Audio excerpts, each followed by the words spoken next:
Mga master, okay lang bang? Huwag niyong skip ang mga ads sa aking mga video kung okay lang mga master. Salamat sa solid na suporta po. Yon, what's up mga masters? Nandito na naman tayo sa panibagong araw, panibagong kabanata na naman ang pagsasama-samahan natin ngayon, guys.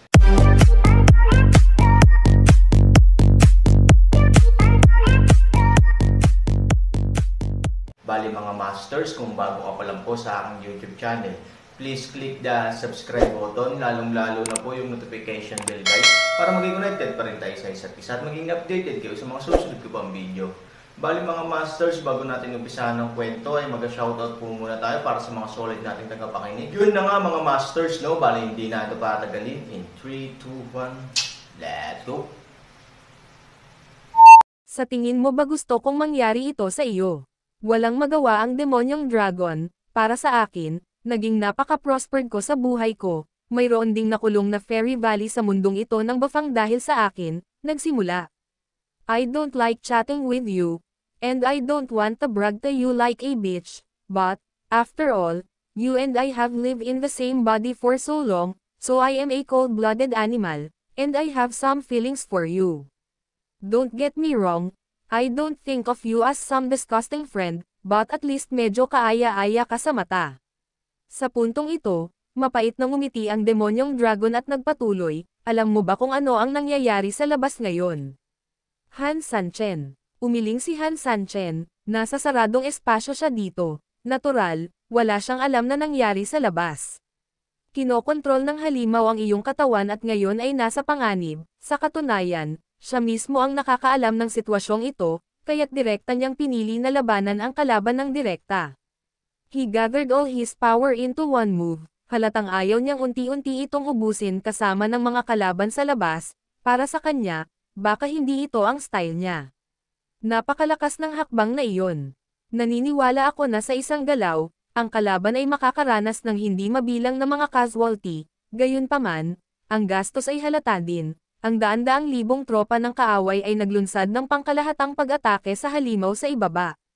Sa madaling salita, ito ay isang swap na sitwasyon. Ang halimaw ay malamang na malubhang nasugatan, kahit na nakamamatay, syempre, ang kalaban ay makakaranas din ng isang mapangwasak na suntok. Ngunit kung ang daan-daang libong mga tao ay nais na masunog sa isang galaw, alam mo na ito ay imposible. Tumanggo si Han Sanchen, ganito talaga. Not to mention that there are hundreds of thousands of people who can run fast, sa pamamagitan lamang ng hindi pagtakbo, gaano man kalakas ang galaw na ito, hindi nito kayang gawing pulbos ang lahat ng sabay-sabay. Lahat ng bagay ay may isang tiyak na antas, at sa mga daan-daang libong mga tao, malinaw na mayroong mga masters, ang kanilang paglilinang ay sapat na malakas upang hawakan ang nagtatanggol na kalasag. Sa ilalim ng gayong mga kalagayan, dapat mayroong mga buhay na tao.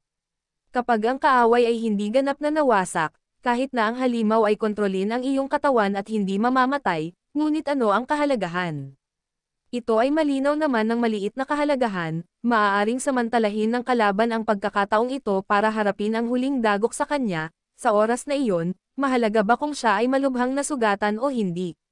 Hindi mahalaga, sa huli ay salita lang ng kamatayan. So, anong kinalaman nito sa pagpaalam mo sa akin? Nalitaw si Han Sanchen, kung mamamatay tayo, mamamatay tayong lahat, patay na ang katawan ko, at walang sino man sa atin na nabubuhay sa katawan na ito ang makakaligtas. What a good way to say goodbye. Just a farewell before death together. May tiyak na posibilidad, ngunit para kay Han Sanchen, sa tingin niya ay malabong mangyari, hindi magiging mapagkunwari ang demonyong dragon. Sa makatuwid, dapat mayroong iba pang mga kadahilanan. If you die, I have to die, therefore, I will die. Instead of doing this, it is better to make my death more valuable. I want to help you. Tulungan mo ako. Bagamat ang halimaw ay napakalakas, ito ay limitado ng iyong katawan pagkatapos ng lahat. Tsaka, bagaman ang iyong gininto ang katawan ay nasilmo ng marami, ito ay umiiral pa rin at palaging nagpapalabas ng isang tiyak na halaga ng enerhiya, ang mga paghihigpit sa kanya ay talagang malaki pa rin ito. Kung gusto kitang protektahan, kailangan kong makayanan ang huling suntok ng kalaban, sa kasalukuyang lakas ng halimaw, sa tingin ko ay mahirap itong gawin. Sa pag-iisip nito, Ang demonyong dragon ay nag-alinlangan saglit, at pagkatapos ay nagpatuloy, plano kong ibigay sa iyo ang lahat ng aking kapangyarihan. Ang dugo ng aking demonyong dragon ay magdudulot ng malaking pagsalakay ng enerhiya ng demonyo sa iyo, gayunpaman, para sa mga halimaw sa katunayan, ang mga katangiang demonyo ay wala sa lahat. So, malaki ang maitutulong ng mga ito sa kanya, sa pamamagitan ng pagsunog ng dugo ng aking demonyong dragon, ang kanyang lakas sa pakikipaglaban ay mapapasigla ng husto, marahil, maaari siyang sumambulat ng napakalaking kapangyarihan sa labanang ito. Panipi. Ngunit kapag naubos na ang dugo ng demonyong dragon, mamamatay din ako. Sa huli, ito ay itinuturing na isang kakilala, kaya, paalam ko sa iyo. Pagkarinig nito, biglang nabigla si Han Sanchen, demonyong dragon, huwag kang ganyan, huwag kang ganyan. Ang demonyong dragon ay matigas lang magsalita, halatang may nararamdaman na ang lalaking ito para kay Han Sanchen, at tinuturing niyang kaibigan si Han Sanchen. Gayunpaman, sa pagbabalik tanaw, wala bang nararamdaman si Han Sanchen para sa kanya. Ang mga bagay na ito ay mutual. Matagal nang magkasama ang dalawa, at mula sa hindi nila gusto sa isa't isa hanggang ngayon ay tinatrato nila ang isa't isa bilang mabuting magkaibigan. Kung kailangang isakripisyo ng demonyong dragon ang kanyang sarili upang makamit ang lahat ng bagay, ang taong Han Sanchen ay mas gugustuhin na mamatay ay ang kanyang sarili. You are simply stupid. Pag namatay ka, di ba masisira din ako? Masisira din yang halimaw na yan. Pero iba pag namatay ako, may halimaw na yan na makakatulong pa sa'yo, malayo siya di hamak na mas malakas ka sa akin kaya wala ka ng kawala. Sa hinaharap, sa tulong niya, maaari kang maging mas malakas. Determinadong umiling si Han Sanchen, oo, mula sa pananaw ng mga interes, tama nga ang sinabi mo, ngunit alam mo at ako na ang mga interes ay hindi lamang ang bagay sa lahat ng bagay.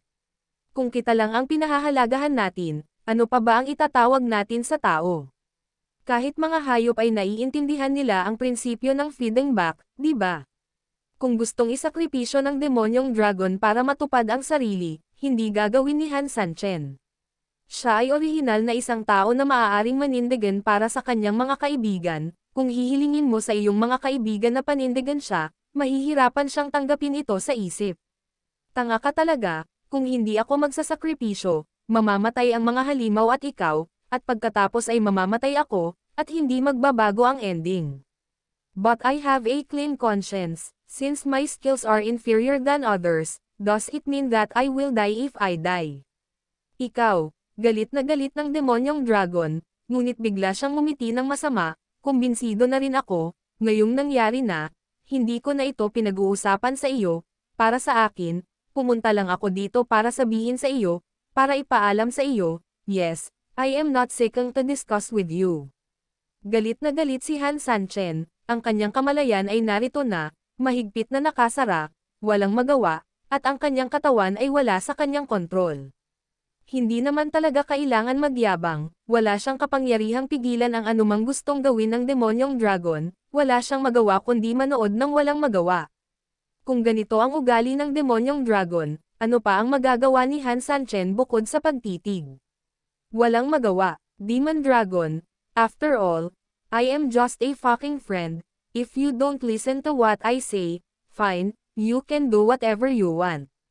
I will just pretend that you are no longer friend, banta ni Han Sanchen. Umaasa siya na sa ganitong paraan, mapipigilan niya ang lalaking ito kahit papaano. Fuck, maglalagay ka talaga ng pera sa mukha mo, Han Sanchen, kailan kita tinuring? Na kaibigan. Parang hindi ko naman sinabi na magkaibigan tayo simula umpisa hanggang dulo diba? Para sa akin, magkakilala lang tayo, ganun lang kadali. Galit na galit si Han Sanchen, sa tingin mo ba hindi ko alam kung tinuturing mo akong kaibigan? Bakit kailangan mong sabihin ang mga bagay na ito? Alam ko kung ano ang iniisip mo, isakripisyo ang maliit na sarili upang matupad ang mas malaking sarili. Pero, my body is mine, how to use it and how to protect it is also my business, it's not your turn to interfere. The body belongs to you, kaya yun ang gagawin ko ngayon, come and stop me. Panunuya na sabi ng dragon. Pagkarinig sa kanyang mga salita, alam ni Han Sanchen na ganap na imposibleng pigilan siya. Gustong ipagpatuloy ni Han Sanchen, ngunit alam din niyang sa huli, ang paraan para magpaalam sa matandang kaibigan na ito ay ang kasalukuyang awayan. Ayaw ni Han Sanchen na matapos ang pagkakaibigan nila ng dragon sa mga alaalang ito. Kailangan mong gawin ito. Halatang lumambat ang tono ni Han Sanchen. Ganito si Han Sanchen, at hindi nagtagal ay naging mas maluwag ang demonyong dragon. Oo, napagpasyahan kong gawin ito, sa katunayan, ayaw kong tapusin ang mga bagay na ito sa iyo, ngunit dapat mo ring malaman na ang napagpasyahan ko ay hindi mababago ng sinuman. Tsaka isa din akong demonyong dragon na nangingibabaw sa mundo. Hindi ako pwedeng magtago lang sa katawan mo at pagtakpan mo.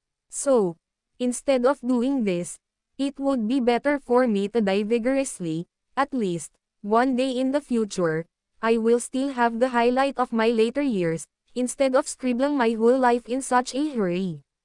Hindi na muling nagpabulaanan si Han Sanchen, nag-isip ng mabuti, at nagtaas ng ulo. Okay. Wala na akong masasabi, kapatid kita, pagdating dito, bukod sa pasasalamat ko sa'yo, wala na talaga akong masabi pa. Just don't have the heart to die. I hope you can help me solve the crisis. Of course, I also hope you can come back alive. I promise you, basta babalik ka, hindi ko kailangan ng dugo ng demonyong dragon, at gagawin ko ang lahat para mapalaya ang kaluluwa ng demonyo mong dragon. Sinsero ang sinabi ni Han Sanchen. Ngumiti ang demonyong dragon, pwede mo akong hilahin pababa, hinigop na ng katawan mo ang dugo ng demonyo kong dragon, hindi ganon kadaling ilabas ulit. Gayunpaman, naiintindihan ko ang gusto ng iyong anak. Let's just leave it like this. If you can survive and I don't, then pag may time ka in the future, mas may isip mo ako. After all, I have never had any friends in my life. But in the end I ended up with a human bug that I despise the most. Friends, more or less, still have some feelings. Ngumisi ang demonyong dragon, bagamat nag-aatubili siyang aminin, tinuturing niyang kaibigan si Han Sanchen sa kanyang puso. Nais niyang gamitin ang pinakamaluwalhating labanan upang matukoy ang kanyang sariling kapalaran at direksyon. Gayunpaman, ang sumuporta sa kanyang ginawa ay hindi na ang tinatawag na dignidad, kundi emosyon na lamang. Ayaw niyang panoorin ang sumisigaw na Han Sanchen na mamatay, kaya naisip niya ito at nagpasya na isakripisyo ang sarili. Kung ito ay ilalagay sa mga naunang demonyong dragon, ang mga ito ay magiging imposible. Marunong lang siyang pumatay, pero wala siyang alam sa iba. Ang paghiling sa kanya na isakripisyo ang kanyang sarili para sa isang partikular na tao ay maaaring nagpatawa sa kanya ng baliw nang marinig niya ito sa unang kalahati ng kanyang buhay. Hindi ba't nakakatuwang sakit yan? Paano niya kaya ito magagawa?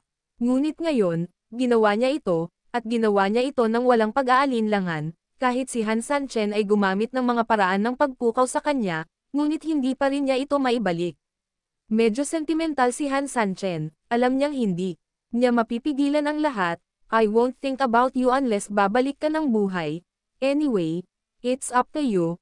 Although the monster also lives in my body, but you also know that I rarely talk to him, and I have never had heart-to-heart with him. Iba ka, we can talk about anything, your rich experience can help me anytime, to me, you are both a teacher and a friend. Kung bigla kang mawawala balang araw, hindi na ako makakahanap ng makakausap ko tungkol dito. Pagkarinig sa sinabi ni Han Sanchen, ngumiti ang demonyong dragon, napakatanga mo. Baka isipin mo na may kinalaman tayo sa isa't isa, okay, wala nang kalokohan, tumatakbo na ang oras, magpaalam na tayo. Gayunpaman, ipinapangako ko sa iyo na gagawin ko ang lahat para mabuhay. Kung tutusin, umaasa pa rin ako na balang araw ay makontrol ko muli ang dugo ng aking dragon, at pagkatapos ay bigyan ka ng isang nakamamatay na suntok, upang ako ay makapagsarili. Wala na. Hindi umimik si Han Sanchen, ngumiti lang siya. Hindi niya talaga alam ang sasabihin. Ang mga tao ay laging naghahanda para sa mga maagang reunion, ngunit hindi gumagawa ng labis na paghahanda para sa posibleng walang hanggang paghihiwalay, hindi naman sa hindi ko kaya, sadyang minsan ayoko nang harapin at tanggapin. Nagpakawala siya ng mahabang buntong hininga, dahil alam ni Han Sanchen na kapag gusto niyang magpaalam sa Magic Dragon ngayon, wala na talaga siyang pagkakataon. Umalis na yung demonyong dragon guy. Malungkot ba si Han Sanchen? Siyempre nalungkot si Han Sanchen. Sa mahabang panahon na kasama ng demonyong dragon, matagal na niyang itinuring siyang isa sa kanyang mga kapatid, kahit na ang kapatid na ito ay walang pisikal na nilalang. Gayunpaman, ang mga iyon ay hindi mahalaga. Heart-to-heart talk lang. Sana pagpalain ng Diyos ang dragon at makabalik ng ligtas. Kahit na ito ay hindi dahil sa pagiging makasarili, ngunit dahil sa pagsasaalang-alang sa kanyang kinabukasan, umaasa rin si Han Sanchen na ang Magic Dragon ay makakabalik ng ligtas balang araw. Mahaba ang daan, at umaasa pa rin si Han Sanchen na may tutulong at gagabay sa kanya sa daang ito. Sa oras na ito, sa labas, ang kulog ng langit ay dumampi na sa apoy sa lupa. Na-trigger na ang digmaan, sa oras na ito, naabot na nito ang pinakakritikal at mapanganib na sandali. Lahat ng uri ng pag-atake ay walang alinlangan na tatama sa katawan ng halimaw, at ang mapangwasak na kakayahan ng halimaw ay darating din sa lahat. Yun na nga mga masters, no? Bali panibagong kabanata na naman yung natapos natin ngayong gabi. Muli, maraming salamat po talaga sa walang sawang suporta po sa aking YouTube channel na talagang inaabangan nyo po ang bawat upload ko po. Bali mga masters, magkita-kita ulit po tayo bukas ng gabi at ngayon po ay magpapaalam po muna tayo. Bali mga masters, bye-bye!